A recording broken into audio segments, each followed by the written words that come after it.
So I want to get into photography and take some photos. My buddy told me, well, you gotta get a mirrorless. That's the only way to take good photos.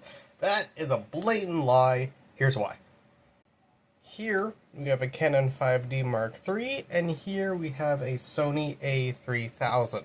This one is a DSLR mirrored camera. This one is a mirrorless digital camera. What's the difference? Well, that's the difference right there. On a mirrorless camera, there is no mirror assembly in front of the sensor. Your camera still has a shutter, and you know that's that. Now, if we move over to a DSLR here, see if I can. Boom, there's your sensor right there. It's behind the mirror. So essentially, every time that it takes a picture, it's moving the mirror out of the way, and then moving the shutter.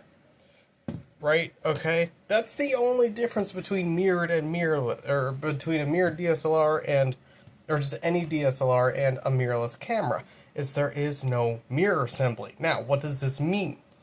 As far as your image quality goes, it basically means absolutely nothing.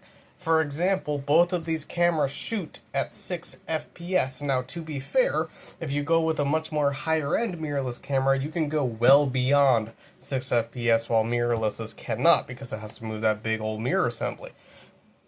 But, if you're just looking for straight-up specs, right, okay, this 5D is 22, this 5D Mark III is 22 megapixels, this Sony A3000 is only 20 megapixels, right? The sensors in these two cameras are not crazy far off from each other. In a lot of cases, in some cases, the sensor in this camera is a lot better. The image processor might be better in this one, but that's because mirrorless cameras are still made today, and mirrorless cameras get way better technology than DSLRs do.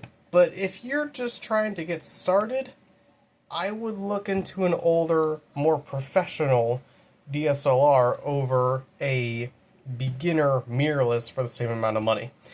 This Canon 5D Mark III has way more options in it for taking photos than this A3000 could ever hope for.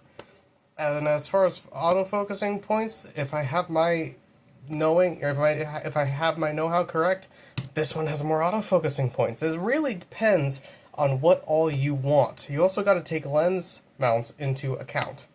That's it for this one. Hope you guys enjoyed, and we will see you in the next one.